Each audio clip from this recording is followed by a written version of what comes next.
देखो दोस्तों बात थोड़ी गौर तलब है। सोचे कि कौन सा ऐसा ग्रोह है पाकिस्तान में जो बाहर लेटर लिख रहा था पाकिस्तान का इमेज खराब करने के लिए, और इंसानी हुकूक पाकिस्तान में नहीं है, ये है वो है, बहुत देर से लगा हुआ था। और उन्होंने एक बहुत लंबा प्रोसेस बाहर के जो थिंक टैंक्स ने उन्होंने बना के दिए हुए थे। अब जड़ा वाला हो जाता है। अब जड़ा वाले की दूसरी साइड भी आपने याद रखनी है कि पूरी दुनिया पे जहां भी मुसलमान है उनके ऊपर सख्ती लाई हुई है एक ग्रोह ने। वो पहले एक्शन लेते हैं, एक्ट करते हैं, फिर वो आगे से रिएक्ट करते हैं। जो मुसलमान है जो रिएक्ट करते हैं उसके ऊपर सारे प्रोग्राम करते हैं, और पूरा दुनिया के गिद्ध जो है ना, मीडिया गिद्ध, वो बैठ जाते हैं और वो जड्डा घुमाने लग जाते हैं अपने।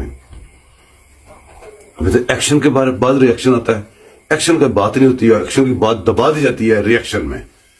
क्या वही काम जड़ा वाले में नहीं हुआ कि एक्शन की बात कोई नहीं कर रहा और रिएक्शन के ऊपर सारे जो मीडिया के गिद्ध है वो सर मार रहे हैं? कमाल नहीं हो गई? जरा गौर कीजिएगा। अल्लाह हाफिज।